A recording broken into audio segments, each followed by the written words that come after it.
To our podcast. Tiffany and I give our all to this podcast with curating information, researching platforms, and creating a show with the best up to date information we can.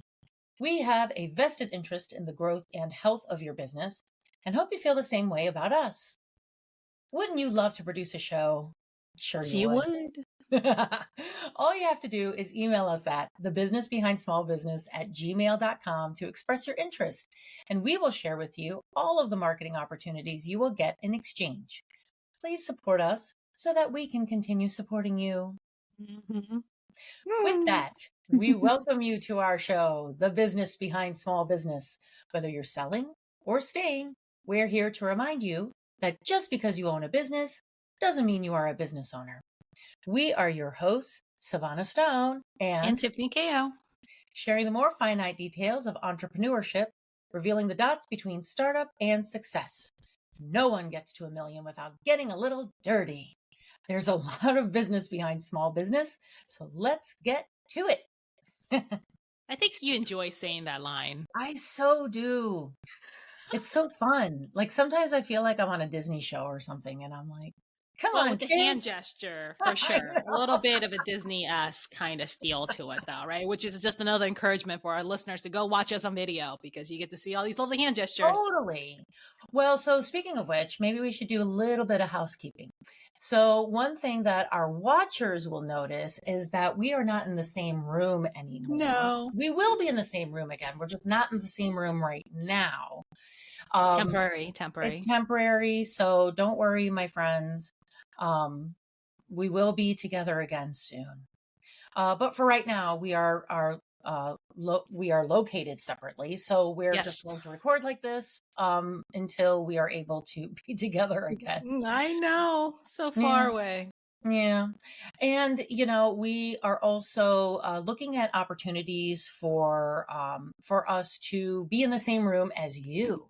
So we're cooking up some things right now, and we would love to hear from you. I mean, I get it if you don't want to sponsor a show, totally fine with me. But if there is something that you want us to talk about, or if you would love to see us do a workshop face to face, we're in Northern Virginia, and if our listeners are in Northern Virginia, that would be great. Or if you want to do something, let's say you're not in Virginia or anywhere near Virginia, but you want to do something remote, we are happy to do that as well. We want this to be an inclusive, also exclusive, inclusive arena for all of our exclusive guests. Hey. So if you have any ideas that you would love to see us bring to life, of course, let us know. So originally in our last show, we had planned to discuss dissecting success. How did those super rich get there? And what did they really do? However, Tiffany and I talked about it, and we thought our listeners won't want to hear about how successful people are when things might not be working in the same way for you. I kind of feel like it's like when you're on a diet and you're in a forum and everyone's like, look at how much weight I lost. Look at how amazing I look. And you're like, that's great because I'm living on celery and I've lost 5 pounds. Let's not flaunt that. No, like I don't like that. So, and like we say, in every show, success is not a straight line, and it's difficult to take someone who's found success, measure it, and then apply the same tactics to your own trajectory. So we're going to stick to what we do best and give you advice on tools, not the map. In saying that, today's show will focus on finding your best clients, where they could be, how to maintain those relationships. But before we begin, please note our disclaimer. This is available in both our show notes and on our website. It should be referred to before and or after this podcast. Yeah, well done. What a good job. Thank you. I'm attempting. You've had enough practices. I'm hoping that when people are listening and we talk about all this like great stuff they're missing out on when they could be watching us on YouTube, they're like, maybe we should be watching these lovely ladies and all of Savannah's motions because my eyes say so much. So Eyes, eyebrows, very much my so. She's eyebrows, I do a very lot of, very it's expressive person. very difficult for me to keep my feelings off my face. But I feel like So you do it. Do you do it consciously, or is this no, very unconscious? Okay, it, so it, I mean, I'm the same way. People tell me I'm super expressive. Like I cannot play poker because if I'm like mad or unhappy or super excited, like it just like shows up on my face, and I was like, I can't stop. I can't yeah, make it stop. yeah. So you might want to see this because Just saying. I mean, we're working on our video. It's getting better per episode. Eventually, we'll get there. eventually, Don't forget, we still have our full-time businesses to run. So this is right? not our full-time gig. So, a Exactly. lot of it is a little bit of a scramble to get it together enough to do an episode, including all the scripting and all the research and everything like that. But it is a lot of fun. Like you said, we don't, we're gonna keep doing this. So just let us know what you guys want to hear. That's right. All right. You want to talk about finding your best clients? Yes, ma'am. All right. Okay. So, mind you, we started by saying finding your best clients, right? Right. So, best clients going to look different for everybody. So, I'm going to Right. go over kind of how to figure out what your best clients look like, because then from that, you can actually go look for them. Right. Yes, So, thanks, me. let's start at the basics, which is, what does a good client look like? Let's not even go best yet. Let's just go good client, right? What is the characteristics of a good client?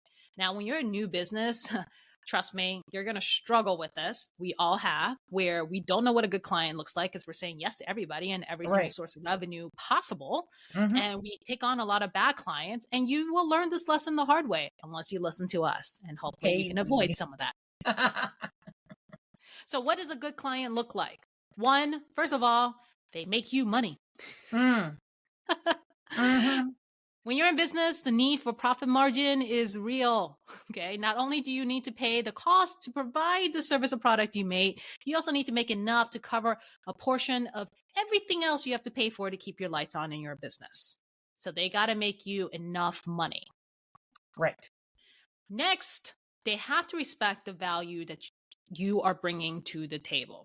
So let's just say, for example, you are a personal fitness trainer who decided to go out on your own and work with clients one-on-one.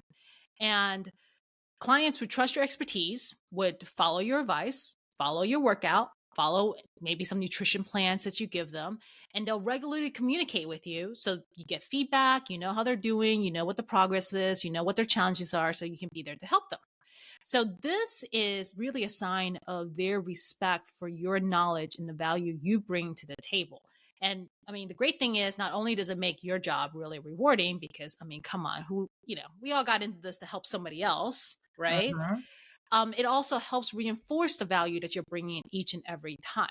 So, maybe you're not a personal fitness trainer. You can go ahead and replace that with maybe you're a bookkeeper, maybe Mhm. you're a business coach, maybe you're a social media manager, maybe you're a branding manager. Whatever the case may be, you want a client to respect the value you're bringing. And if they do respect the value that you bring to the table, then they're a good client. Right.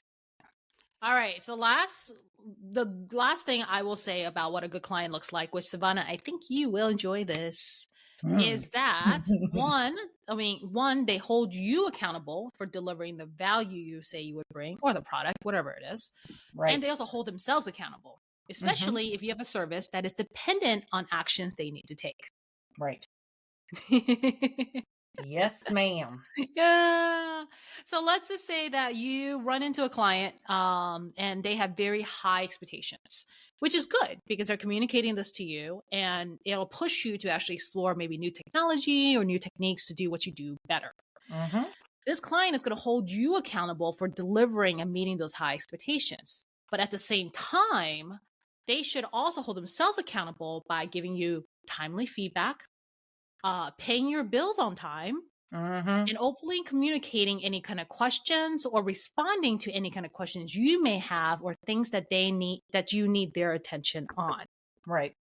And hence the word timely. Right. Yes. Mm. All right. So in review, good clients means they make you money, they Yes. respect the value you bring, and Mhm. they hold you as well as themselves accountable in the Mhm. relationship. Mhm. Okay. So when you find a good client, you'll definitely feel that synergy, right? Like you know that somebody's a good client, and then eventually you'll quickly realize when somebody's not a good client too. Oh, yeah, yeah. It's all about the way they make you feel. Exactly, exactly. So once you have the good client, then you can go from good to best. So Mhm. now let's build on top of the good client characteristics. And let's start learning on these things, which is one, start thinking about what is it that your client does.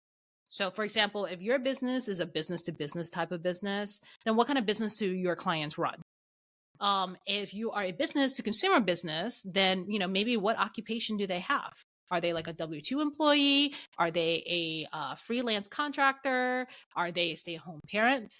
So this goes in a little bit in detail about kind of narrowing down on who is the best client for you. Mhm. Like where they're coming Next, from.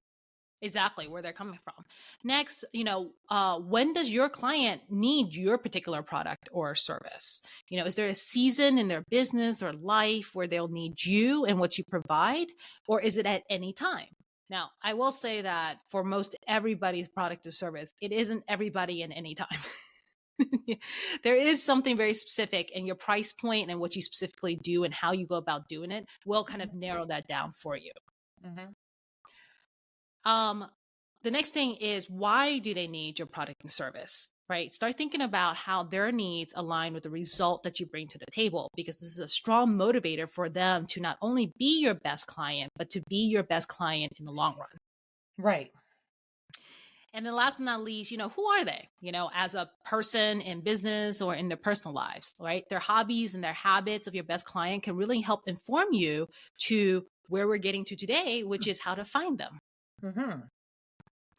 Now, after you've answered all those questions, you're starting to identify who your best client is. Then you want to start asking yourself the questions of where to find them. Now, you're going to go into much deeper details where to go Yes. find your best clients. Right. But a lot of what we talked about above is really helping you hone in on trying to figure out, well, where do your clients hang out at and how can Mhm. you find them, right? Well, who are Right. the people, the opportunities and experiences that you can make yourself present at to be able to interact and hopefully get the best client for your business. Mhm. All right, so I think Savannah, you're going to go over exactly where to find them. Right. So I thought I would start from ground zero and That's give a where we little like bit. to start. Oh, yeah. Oh, yeah. I thought I would start with ground zero in definitions Okay. to help a person better understand where customers and clients, where you would find the best customers, where you would find the best clients. So in business, like I say, customers and clients. Now, my definition of a customer is transactional, and it's generally Mhm. relating to a product. These people will come to you based on perhaps reputation, word of mouth, or convenience, like you're conveniently So like located. retail and e-commerce kind of deals. Exactly. Yeah. Sometimes they come back and sometimes they don't. Now, a client is relationship focused and they plan to have you as their number one person in this one particular service or product that they are requesting. So sometimes a client relates to a product as well, especially if that product is repeatable. To me, a customer holds quality over emotion when it comes to a product or service, and a client holds emotion over quality in a product or a service. So Ooh, that's now, good. Yeah. yeah, So hey, maybe start out with trying to figure out if you're looking for your best customer or your best client. client. Exactly. So yes, and you're probably wondering what I mean by quality emotion. Okay. So maybe you have a favorite restaurant. Or if you want to buy something that you don't buy often, but you do buy from one particular place because they seem to always have the best version of that thing, you don't care about the way they make you feel. You don't care about how they cater to your emotion. You just care about the quality, right? So now let's consider you're a tailor or maybe a dentist. But maybe you know that there are better tailors or dentists out there, but you really like how they know you and how they make you feel. So if you equate persons that you go or businesses that you go to quite often, you are their client, right? And you go to them because of how they make you feel, not necessarily because they are the best, right? So where you're going to find people that that will value your product or service. And if they give you an opportunity to, you can make them feel like the most special person in the world.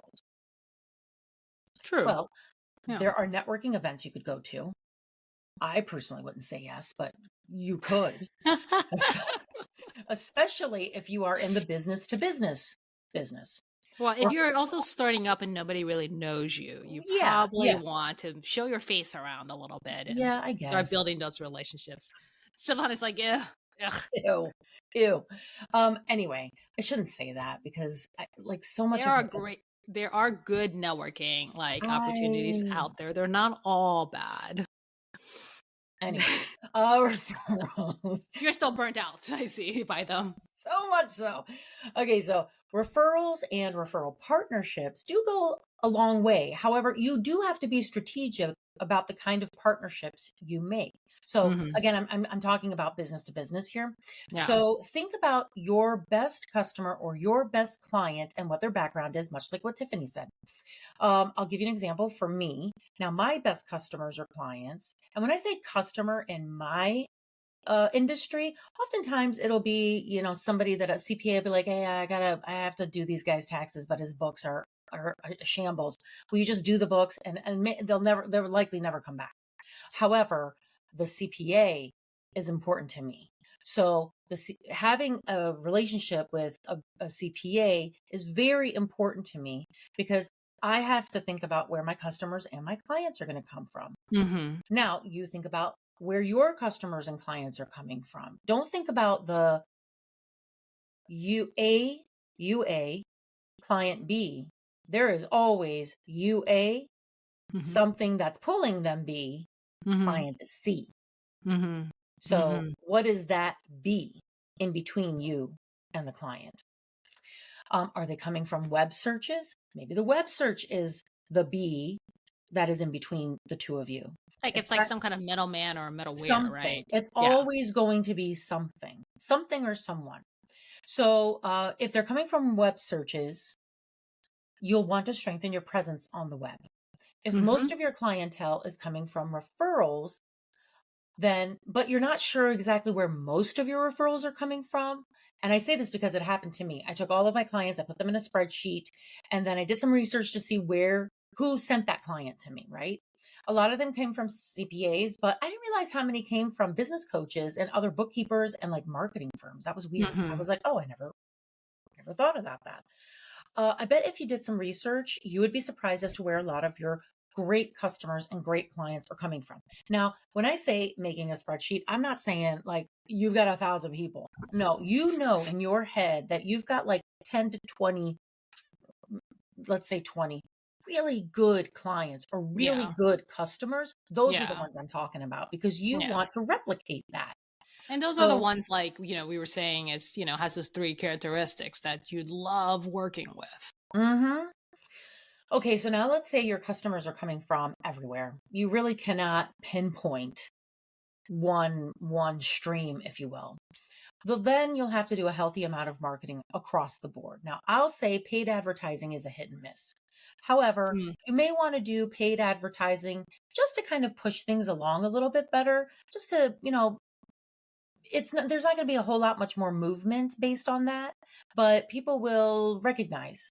It's just a little bit more recognition. Mhm. Everyone is inundated with information all of the time, including yourself. Think about how much information you have to plug into every time you put your phone in your face.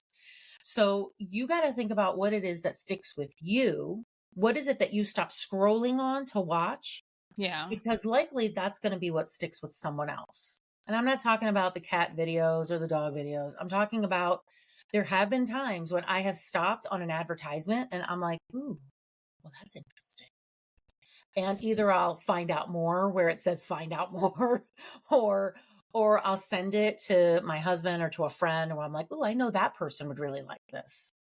Well, it's, and I think part of what you were saying with the hit and miss is, also that like usually you need a set aside amount of money to play with Mhm. to do this, right? Because again, like you said, people are inundated with information. So it's not like they see your ad the first time they're going to click on it. It's probably by the 10th time when they're kind of Yeah. like, I mean, I've had those moments when I'm like, ah, it got me. Let me click on it. You Yeah, know, yeah, because I've seen it like 10, 20 times and I'm like, exactly. yeah, yeah, yeah, I get it, I get it, I get it. I'm interested, right? That So is, like yep, each time somebody scrolls through, each time your ad appears, depending on what platform you're on, like you're paying for each of those, like absolutely. instances and impressions and things like that. So like it does cost a budget, but again, it goes back to where is your best client? Because if your best client isn't online looking for stuff, then you probably shouldn't do that. Exactly. And I'm going to get Yeah. to that. So, and that, funny enough, that's how I ended up with the solo stove. Um, because I What? was like, I'm sick and tired of seeing these doggone things. What is this thing about? And I'm like, ooh, this is exactly what I want. So yeah, and it does work. But it was only a few years ago when everyone went from the written word to photos, and videos were not a consideration. And now everyone is posting videos as a way to market their product or service. But I get it if that's not you, because Mhm. truly that's not everybody. No. But if you're on LinkedIn and a lot of your clientele come from LinkedIn, or perhaps have a LinkedIn, maybe they're not coming from LinkedIn, but they're LinkedIn kind of people, then you got to Mhm. make yourself known more on LinkedIn.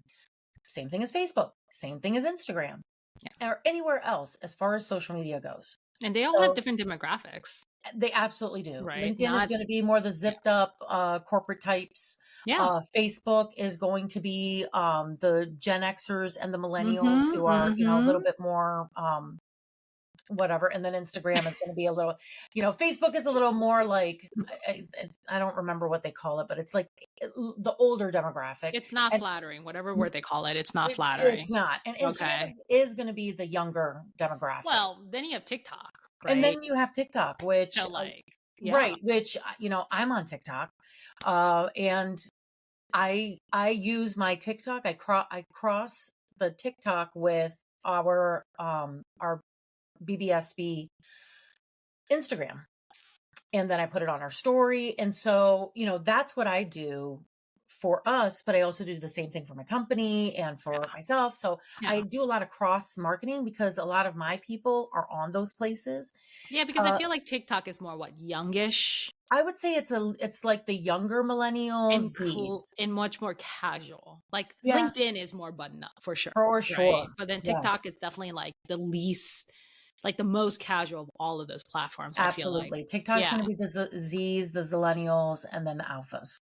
Yeah. So it all depends on what it is that you've got. So anyway, so if you have a brick and mortar, and you are in a place and you are selling products, I highly suggest you have special events.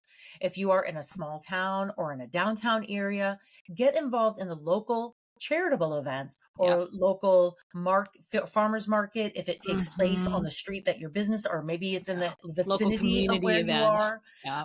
Local community events, local charitable events. Build really good relationships with the businesses that surround you. Mhm. For a business to business, you may have to do a lot of coffees and lunches and any other kind of touch bases with Especially if people. it's referral based. Yes, Yeah.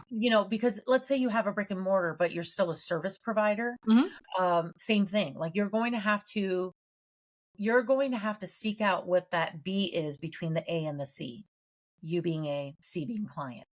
So now keep in mind that it is well known in the marketing world that it generally takes about 2 years to build a reputation and about 20 seconds to kill Oh, one. that's real. Oh, no, my gosh, that is real. It does take 2 years, 18 months to 2 years, I would say. Yes. Even if you've been around a block before and people know who you are, take it from a girl who Hmm. had to reinvent for herself, right? Still Yep. takes 18 months to 2 years for some reason before things kind of start jiving and people like Right. know you.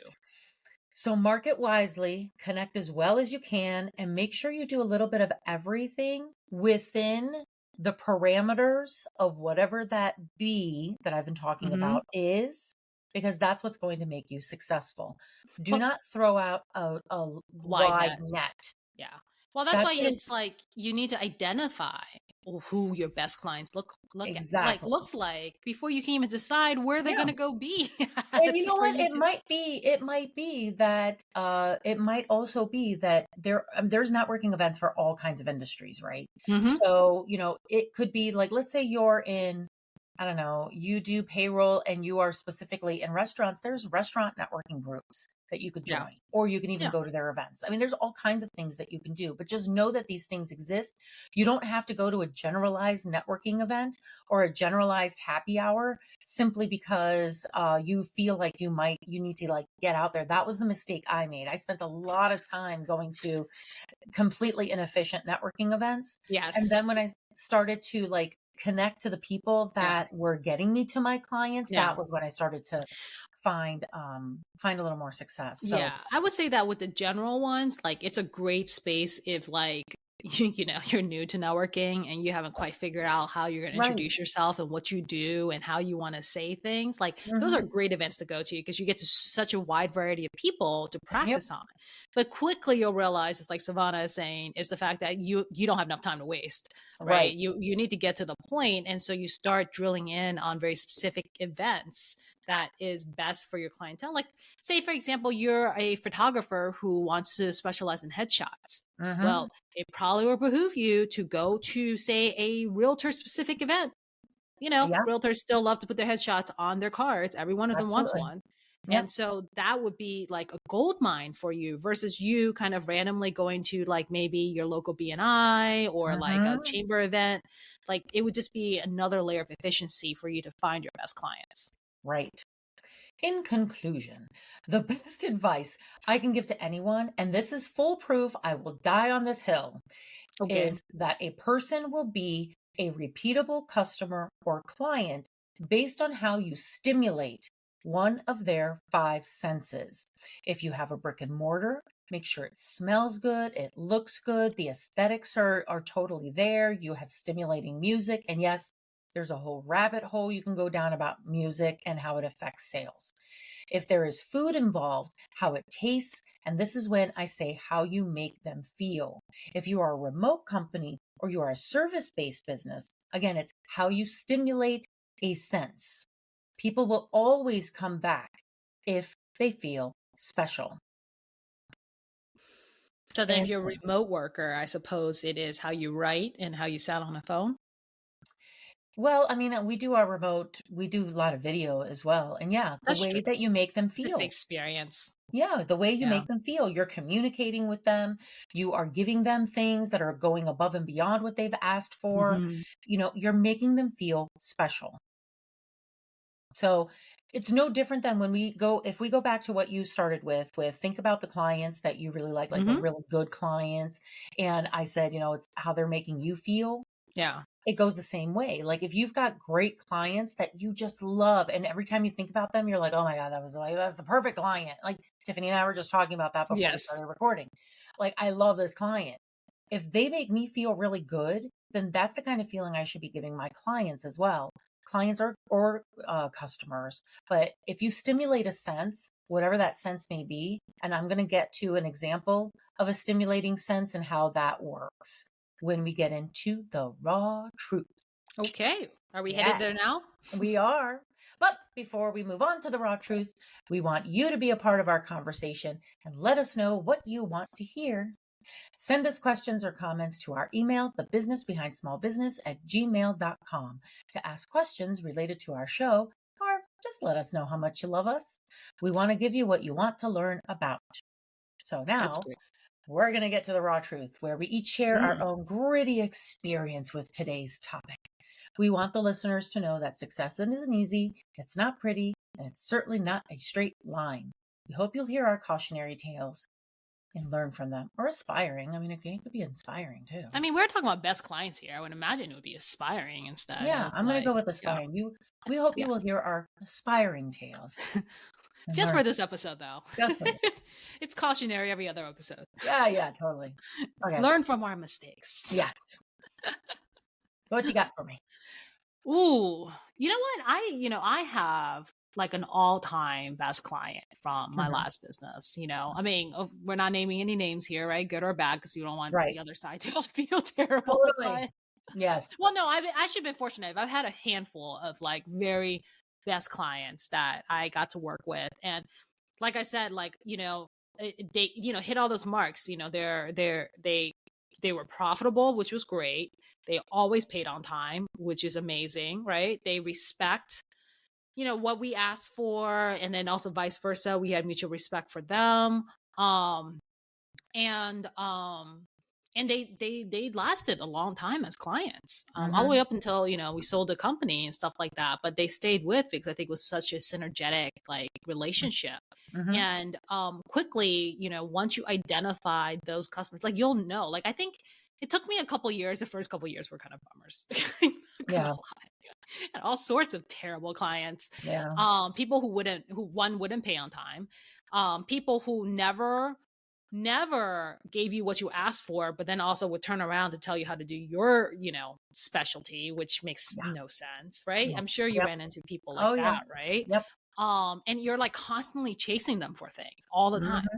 Mhm. And you're just kind of like, why am I doing all this? And then once you get Mhm. that good client, you're like, oh, I remember why I'm doing all this. This is the reason why I'm doing all this, right? But like it took me a few years to really, you know, discern who's a good client. And then I started sensing them out pretty fast. I mean, there were definitely clients that I've had prospect meetings, or not clients, but prospect meetings with, that I quickly found a way to end that before it started, right? Because you're like, Mhm. oh, I can see this coming. I know what this is going to turn out to be. Mhm. So, yeah. Well, I think I've told this story before, and if I haven't, then I will tell it now. So, back in the late 90s, I kind of fell into being a dance music artist, and I had a booking agent who was absolutely brilliant. Now, I use the word booking agent very loosely. He was just like one of my friends who just was in the scene, and it was a different time. Anyway, this guy, he was so amazing, and he was so ahead of his time. And he was just one of my good friends. So he became my booking agent. I had recorded a song with a very well known DJ producer, and my backup singers were also just legendary disco artists. It was a dream to do this song with this producer. However, the song didn't really have my name on it. Okay. It had me featured as an artist on it. Also, the record label decided not to release it as a single. And of course, back then, the only way to market a song was really through DJs. Right. This is prior to all internet things. So Prior to, how far do we want to go back here, right? Prior to iTunes, prior all to all of the things, MySpace, to Friendster, YouTube, yeah, I mean, Winamp. all of the What else was things. there? So this is 1998. So my booking agent decided to start getting me on any stage, and I use very loosely stage. Um, Anything before that was a raised platform, is that what you're saying? and sometimes they weren't. Yeah. Okay. Um, before he would get me anywhere he could get me, right? So, but before you know it, I had been invited by Billboard, and I was featured as one of the emerging best new emerging dance artists or something like that, something Ooh. along those lines. I can't even remember anymore. It was so long ago. But I was featured, and it was so amazing because Lisa from Lisa and the Cult Jam, who I was like completely in love with, was the one who introduced me. It was like a dream come true. But anyway, uh, now this is a song that had no backing from a no backing from a record label. I was not signed to a record label. I had no real representation, and yet Mhm. somehow the song had taken off like crazy. It was being played all over the place. It was in London, in Portugal, Ibiza, Nice. and even in Israel. Like we were hearing from people everywhere, and I was touring the whole US. It all started because my booking agent had said we have to stimulate their senses. These people in the nightclubs, they're Oh. either drunk or they're coked out. And, usually when an artist would go on at a club, it was always at the height of the night. So I would go on at like 1 o'clock in the morning, The people are probably pretty like totally blasted by then. blasted, right? Yeah. So he was like, they're not going to remember you. They might not even realize someone's on the stage because sometimes I wasn't on a stage, right? Yeah. So he had this deal with the DJs that every time they played my song, a scent would be kind of blasted through the vents. Oh.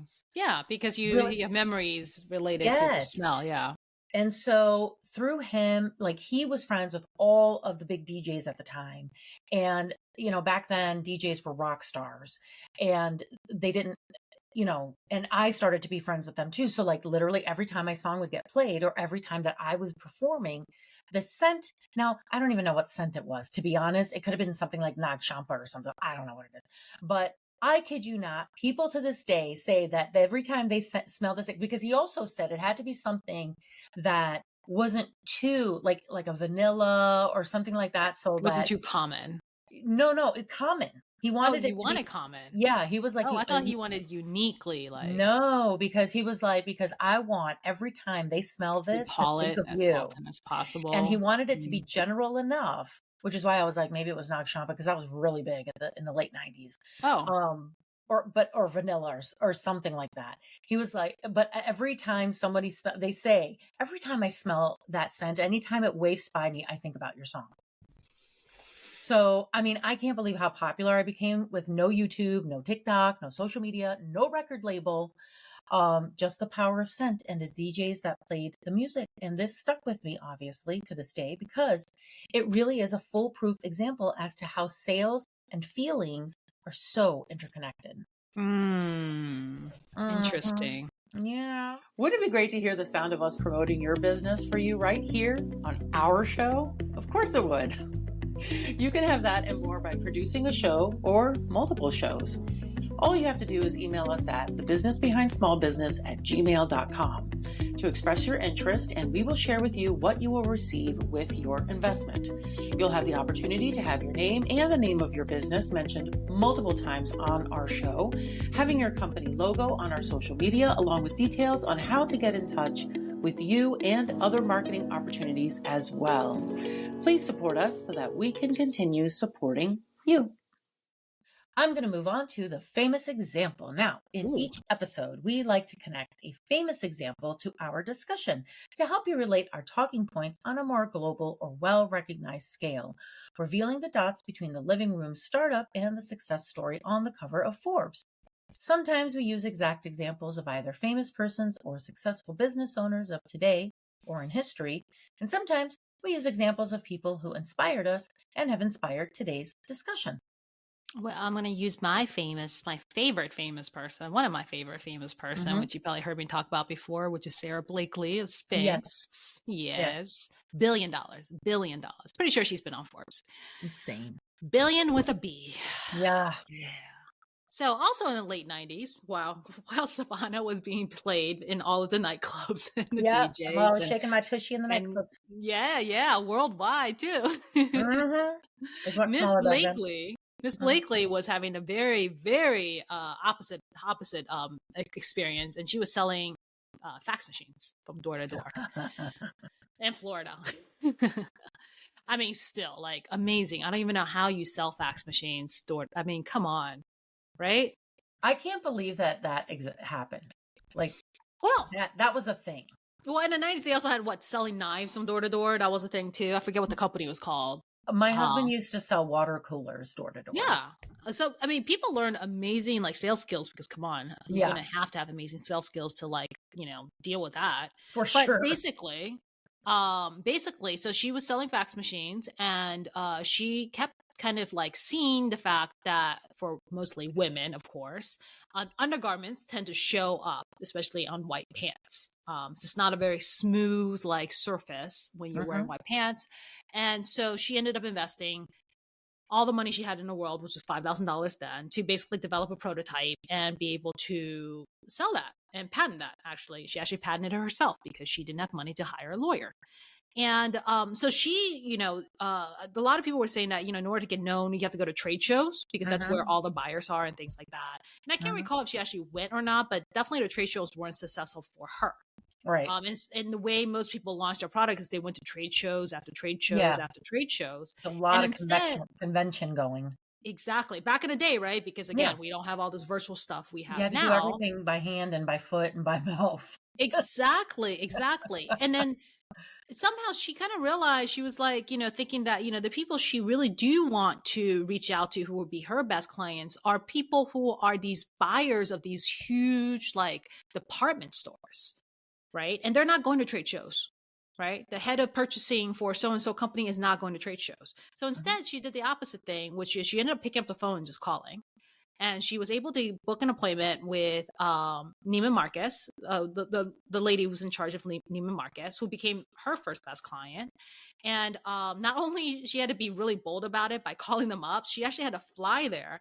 And then when she was in a room with them, she couldn't quite explain what her product did.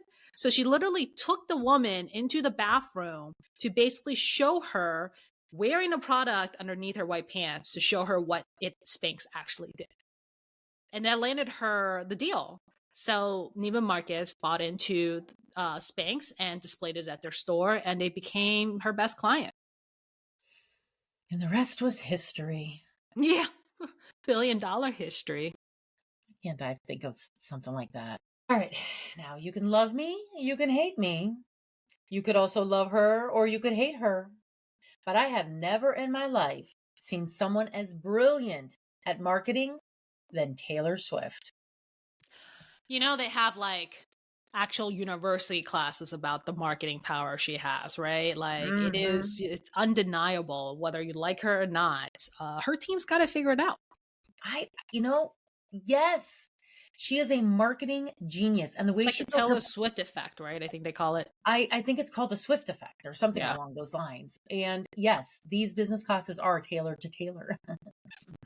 I, I did find some great articles that are going to be linked in our show notes for you to dive into a little more after our show. But in the meantime, I thought I would share some key points with you about Taylor Swift.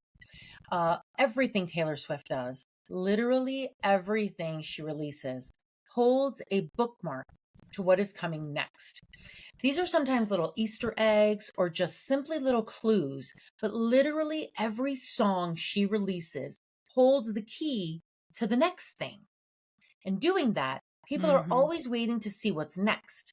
Now, granted, this is not a new or revelation level strategy. I mean, Disney's been doing it for years. However, she's taken it and made it a part of her entire culture and her entire community. Like Disney does it with like their movie. It's not their entire culture and community. Taylor's is. Not one thing she does stands alone or apart from any other thing she does. Everything is connected.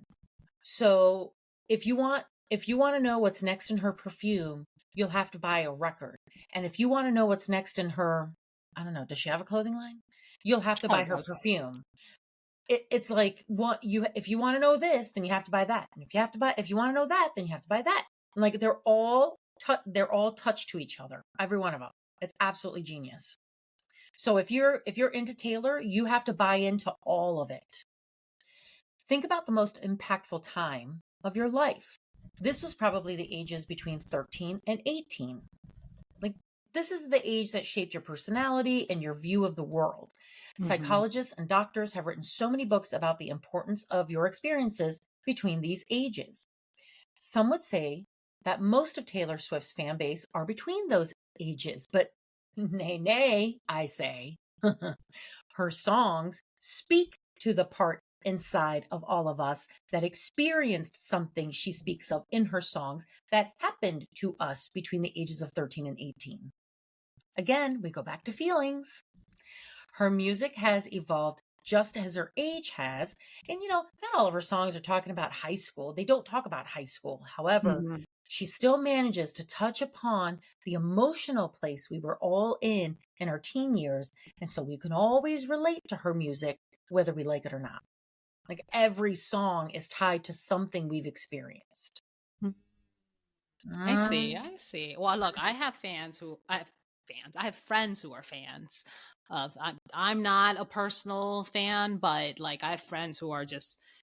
I think it's like there's no like you're not a fan of her or you're like an extreme diehard fan of hers, right? Where they're I super mean, excited about like everything she does, yes, everything, and it's quite interesting to see that effect.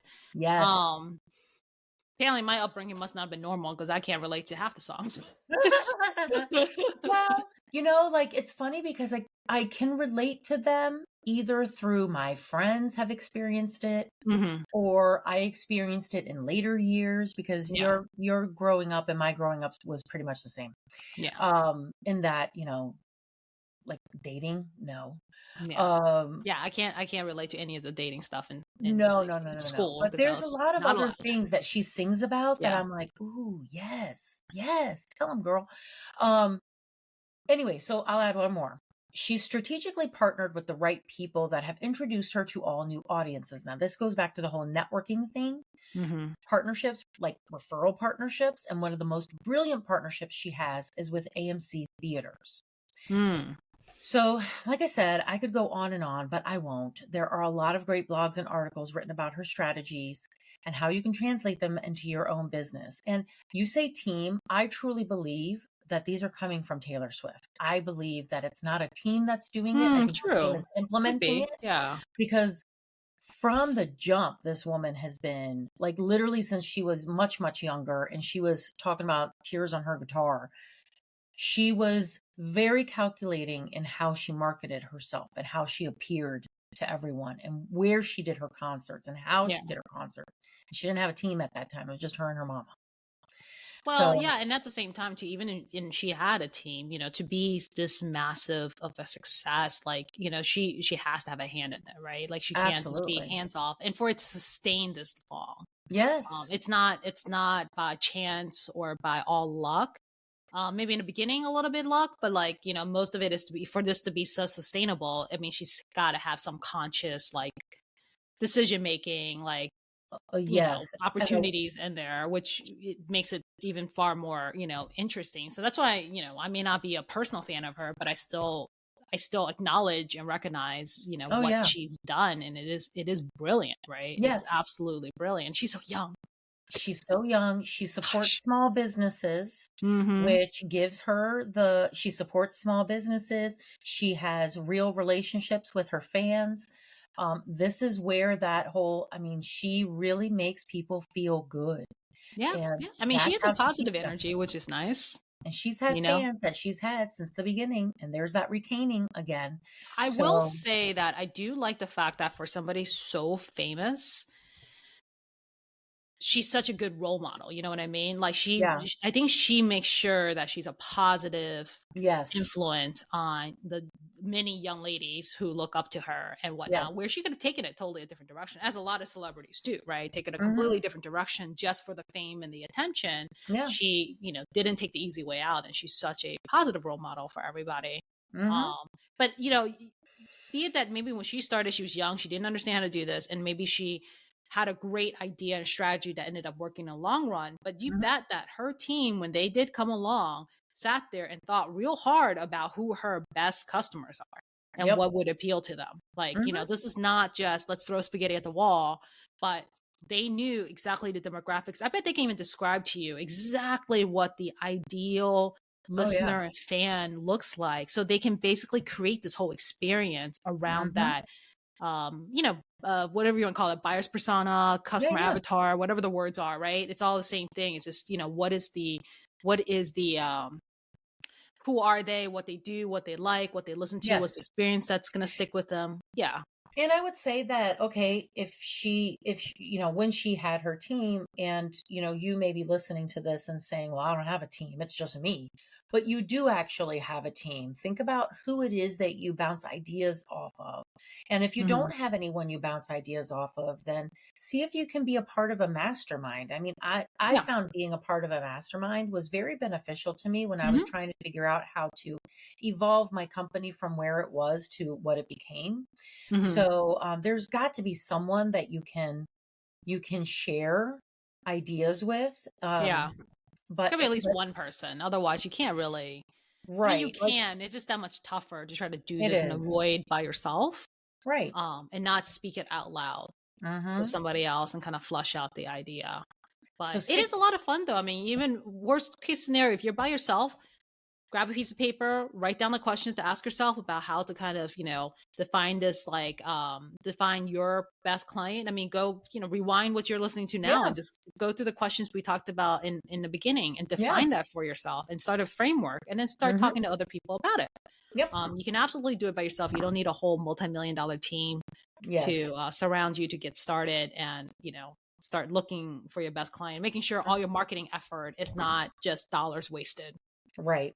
Because we ain't got money like Taylor Swift to waste. I mean, no. It would be Okay. nice to have a bank account with that many zeros one day. Stand Although, up. mind you, though, I mean, that fame, and you probably know this better than I would because you've actually tasted fame, Hmm. is it comes with a lot of responsibilities and burdens. So Yes. it's not like it's just, that freewheeling and like she's Yeah. like, look, she's handling it well, but I'm sure she has a lot of pressure on her. Oh, for sure. Yeah. For sure. So I don't want to, I'm not going to go down that rabbit hole right now, but I'll tell you, it wasn't a scene I wanted to, it wasn't a repeat. path I was interested in because Yeah. of how much I would have to give up. And, Yeah. anyway, Yeah. but I do have other Anyways, recommendations for you because there's a saying that goes, put your money where your mouth is. And we're going to drill down a bit further here to connect what we've discussed at a granular level to tangible sources that can take you to the next level. You like that segue? Yeah. I do. Well done again. Thank you. It's like riding a bike again, getting back into this whole, doing this remotely, you at your place, me at my place, doing this over like screen without actually just turning around and seeing you. I know. I hate to admit, I kind of like it like this, though. You don't want me to be in the same room? I mean, maybe we could be in the same room, but like you're in a different screen than me. So you're just like, get out of my shot. That's what you're saying. Get out of my I don't shot. know. I like both ways, but I like this too. I don't know. I haven't You know decided. what we need to do is we need to interject it every once in a while with like an in-person togetherness and then Yeah. and then do this, right? Because there is something to be said about doing it remotely like this, right? Like I think in the beginning we felt like it was a little bit like awkward, but like Yeah. over time now that we've gotten more comfortable, I mean, Uh-huh. what we're like in our 70 something episode at this point, right? Like that's a lot of episodes to Totally. practice this over and over again. Yeah. So I like the hybrid. I like going back and forth. Like I like I it don't know. too. Yeah. Well, if you have Yeah. thoughts on it, you know where to find us. Yeah. Or, where to leave a comment and you know where to press that thumbs up and 5 stars and That's all right. that stuff. All that fun Mhm. stuff though. Mhm. Okay. So as far as recommendations, yeah, honestly, taking the time to sit down and figuring out what your customer avatar is super important. Yep. There's a lot of there's a lot of books out there about how to do this. So again, and you can also Google it. Let's just be honest. Yeah. I would also even say go to ChatGPT and be like, what questions do I need to ask myself to build a customer avatar for my business? Yeah. And that way you can at least have a question that's going to be a guide for you to kind of flush this out in your head. But if you're looking for books, there are books out there. There's a book called Buyer's Persona by Adele Rivella. And it's, a very detailed approach and actionable approach to figuring out what your buyer's persona looks like. So, all of this is when you hear these words, buyer's persona, customer avatar, typically it's in the realm of marketing because, I mean, you're trying to attract your best clients, right? So it's always around marketing in a sense, but you can take it a step farther. Like Savannah says, it's not just about the initial attraction of customers. You can take it farther and figure out how to not only attract your best customers, but maybe turn a good customer into your best customer and then or best client, and then how to retain them through the experience or the 5 senses, like Savannah was talking about, which I find kind of fascinating. You should write a book about that. Okay. Yeah, sure. Yeah. Okay. That's cool. All right. Yeah. Anyways, we'll see if we edit this out. Nah. It's gonna keep going though. Yeah. Other than that, I would also say that once you figure out who your buyer's personas is, try to interact with them in real life because it's usually far cheaper than online, even though it does take up a little bit more time. right? But so just be specific, pick your industries, go online, Google and figure out in your local area what kind of events are there and what they're targeted for, and make sure who they're targeting to fits the people that you're likely looking for. And then you can go out to those events and see if you can kind of either find your best clients or best customers, or like Savannah says, find the B to your C. Right? Did I Yes. get that right? From the B, your A, your Yeah. client's Find the B to C. your So C. find Yeah. the B to your C. Yeah. I like it, and I'm going to stick to it. I just got to find what word could start with a B, because C is client and Well, A there's a lot of is words that start with a B, but I can't think of any good ones right now. right. Mine's always in the gutter. It's horrible. And Oh, it's getting well, late, I so know. Well, I don't have any books or apps to recommend, but some of my suggestions are going to be very much aligned with Tiffany's, and that is to align yourself with the businesses that are most like yours and those that your clients would find most useful. Networking doesn't have to be going to boring events or happy hours. They can be aligning yourself and creating a group of like-minded businesses that can work together to share clients. The added bonus to your client is that you all know each other and not only have each other's back, you have the clients as well. Tiffany and I had that kind of alignment for years, and look at us now. and ours was very informal. It's not like we were sitting in a leisure group together or anything like that. No, I doubt we were ever in a leisure group together. no. Yeah. So it's like an informal circle that I Hmm. have all the time, because when people ask me for something, I know exactly who to Yeah. refer them out to. And it's great because it's such a great synergy. It's a win-win for everybody. And Hmm. but that stuff does take time, right? Yeah. Like you have to really get to know somebody to be able to feel comfortable with the referral. You get the first test referral, right? It kind of goes Hmm. both ways. You get a test referral too, and people see how you perform. Yep. And then from that, then you can kind of blossom into a more regular relationship. But Yeah. again, it still goes back to, knowing who your best customers is first to figure Yes. out who can lead you there, and Yep. then building a relationship with those people. So you Right. see how this all works, like big circle, circle, Yes. You have circle to create your circle of life. So for your business. for your business, because that also then becomes a value add to your client. If you've got somebody that you can introduce to them, and then you guys are all working together, so everybody's familiar with your customer, your client. I mean, it's just, I don't know, I don't see a downside to it. So No, not at all. You would hope that your business is filled with mostly like your best customers at the of end of the course. day. If Yep. not, we do have an episode on identifying toxic customers That we do. and how to That fire we them, do. Yeah, I don't because remember we what all number gonna it run was. into them. Yeah, but you know what, you can look for it because I don't know what the number is. But yeah, we did. Yeah, that was a great episode. Anyway, That was, yes. speaking of episodes, please join us for our next episode, where we will discuss influential business persons in history, why we're drawn to them, and what we gleaned from them. Stay tuned. No, I feel like I'm gonna have to do some research, whereas Savannah is gonna have a whole host of people because I history got is her so many. thing. Can I steal one of yours? Yeah, I got a lot. Please show us your support by following us on your preferred podcast platform, social media, and YouTube. We'd love for you to also share our episodes. All of our links are posted below. And until next time, mind the business behind your business, because all great businesses or successes start small.